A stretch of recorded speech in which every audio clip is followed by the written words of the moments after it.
ক্লাবগুলির সঙ্গে আসন্ন লিগের খসড়া নিয়ে আলোচনায় বসতে চলেছে কেন্দ্রীয় ক্রীড়া মন্ত্রক। ভারতীয় ফুটবলের অনিশ্চয়তা কাটাতে ৩রা ডিসেম্বর স্টক হোল্ডারদের সঙ্গে আলোচনায় কেন্দ্রীয় ক্রীড়া মন্ত্রক। জানা গিয়েছে বুধবার এই বৈঠক শুরু দুপুরে। সেদিন আইএসএল এবং আই লিগের ক্লাবগুলির সঙ্গে ধাপে ধাপে বৈঠকে বসবে কেন্দ্রীয় ক্রীড়া মন্ত্রক। জানা গিয়েছে ক্লাবগুলিকে বৈঠকে যোগ দেওয়ার কথা ইতিমধ্যেই জানিয়ে দেওয়া হয়েছে চিঠির মাধ্যমে। সেখানে উপস্থিত থাকার কথা সর্বভারতীয় ফুটবল সংস্থার প্রতিনিধিদেরও। দুপুর ১:৩০টার সময় আইএসএল এর ক্লাবগুলির সঙ্গে বৈঠক হবে। দুপুর ২:১৫ আই লিগ ও এক নিচের ডিভিশনের ক্লাব সমূহকে নিয়ে বৈঠকে বসবে ক্রীড়া মন্ত্রক। বেলা ৩টে নাগাদ এফএসডিএল, ৩:৩০ বাকি বিডার, বিকেল ৪টের সময় সম্প্রচারকারী সংস্থা ওটিটি প্ল্যাটফর্মগুলির সঙ্গে আলোচনা চলবে।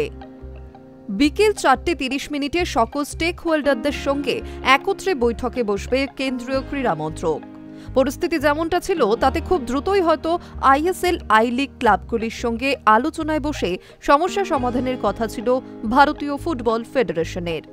কিন্তু সমস্যা সমাধানের জন্য ফেডারেশনের যে পুরোপুরি ব্যর্থ তা প্রমাণিত হয়ে যাবার পর দেশের ফুটবলের স্বার্থ রক্ষায় এগিয়ে এলো কেন্দ্রীয় ক্রীড়া মন্ত্রক।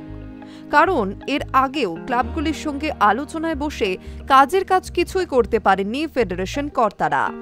আই লিগের ক্লাবগুলি তো আবার ফেডারেশনের ডাক অস্বীকার করে সরাসরি আলোচনায় বসেছিলেন ক্রীড়া মন্ত্রী মনসুখ মান্ডব্যের সঙ্গে।